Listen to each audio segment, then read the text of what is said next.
In today's video, we will explore a Active Directory chain or a Active Directory set, just like the one on the OSCP exam, comprised of several machines all in one big Active Directory domain. And this chain is completely free, so you can literally just go and grab it. And in this video, I will be demonstrating the full attack chain for this Active Directory chain or Active Directory set, and I hope you will learn a ton, so just sit back, relax, and enjoy. Hello and welcome to Active Directory chain number 7. So let's get right into it. These are the starting credentials, just like you would on your OSCP exam, right? So, assume compromise. So we have eTurner with the password boy14.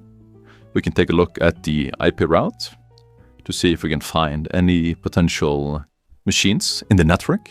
Make sure that you follow the setup guide so that everything is in the right network and everything is set up correctly, so you can do the string and follow along.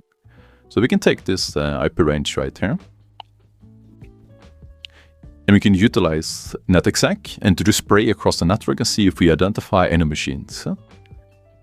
And in this scenario we actually do.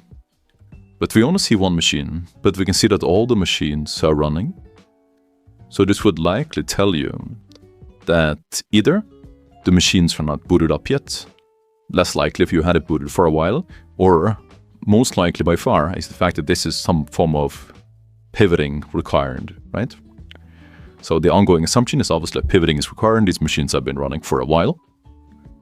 So this is most likely the only machine that we can reach so far. So once again, that would imply some form of network pivoting to be able to reach the other machines. So far, we've only scanned S&B. But S&B should be open on the other client by default on these Windows hosts, and also on the domain controller as well. So what can we do? We can take Nmap, and we can specify the right IP, and we can now scan all of the ports with service enumeration and default script with Nmap. And this is obviously going to take a long while, but this obviously makes sense to do, and this obviously makes sense to potentially do again later on if you don't find anything, because it can be port or infrastructure instability rather, where a certain port can't or won't show up. This is rare, typically won't happen, but it certainly can happen. So if you ever get stuck, I highly recommend doing these scans again, special network scans.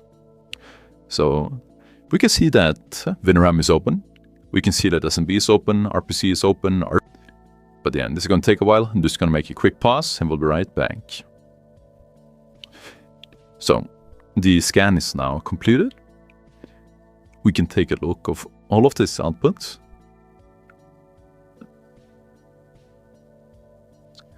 So let's say, so we can see the high RPC ports. They all say Microsoft Windows RPC. These can be pretty much ignored. That's just RPC.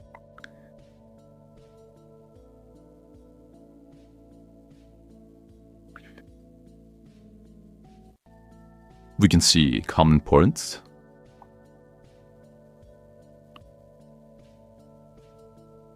Such as the RPC 135. We can see the SNB on 139.4.5.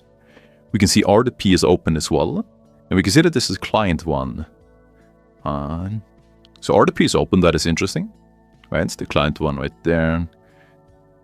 And we can see a port 540.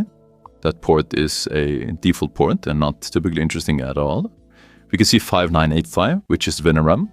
I believe 5357 is also related to WinRAM, so it's not something particularly unique there. And the same thing with 7680. And we can also see a default port or another port related to WinRAM, I believe, at 47,001.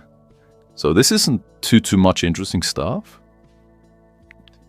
It's more or less just default stuff, but we do have some potential ways to obtain a shell with credentials, which could for sure be noteworthy, such as WinRAM and RDP, and possibly SMB if this user has enough rights, but that would I would doubt that.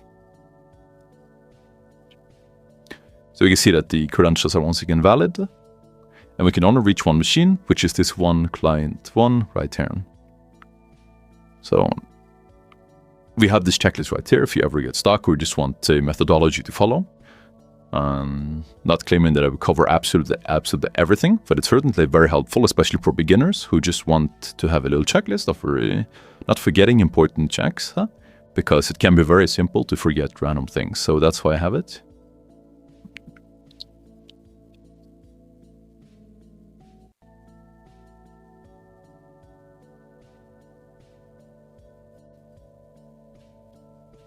So we can take a look with different protocols as well, such as VMI. We can see that that also is valid, but it doesn't give any shell. We can do the same thing with Enumerating. Also does not give any shell. We can see with RDP, this is pretty much the last thing to use as shell, and it doesn't, sadly.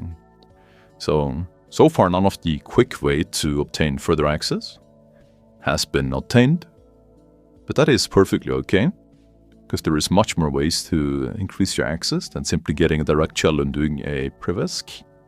But yeah, these things make sense to check first because they're so quick and so simple to actually check. And then you can do checks that obviously take more effort. I suggest doing that later in general. It's a good rule of thumb, especially on the OSCP exam when you're time constrained and it can be so many targets and it can be exhausting, right? With a lot of information output or information overload rather. So we can take a look at the shares, and we can see that there are interesting shares there that are not just entirely default.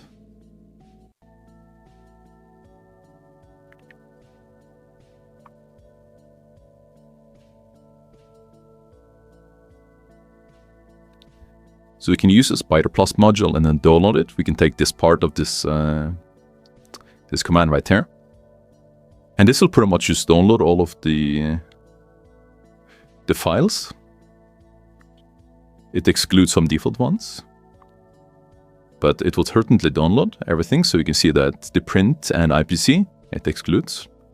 That it also excludes some extensions such as ICO and LNK, but the non-default ports such as IT support in internal labs, they are non-default. The rest is default. Doesn't mean that there can't be interesting things in the other ones.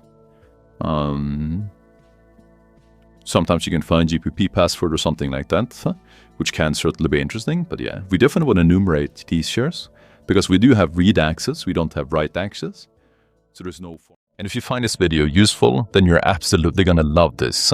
We have a massive, free-to-try, 25-hour plus OSCP course that you can see that people are just absolutely loving.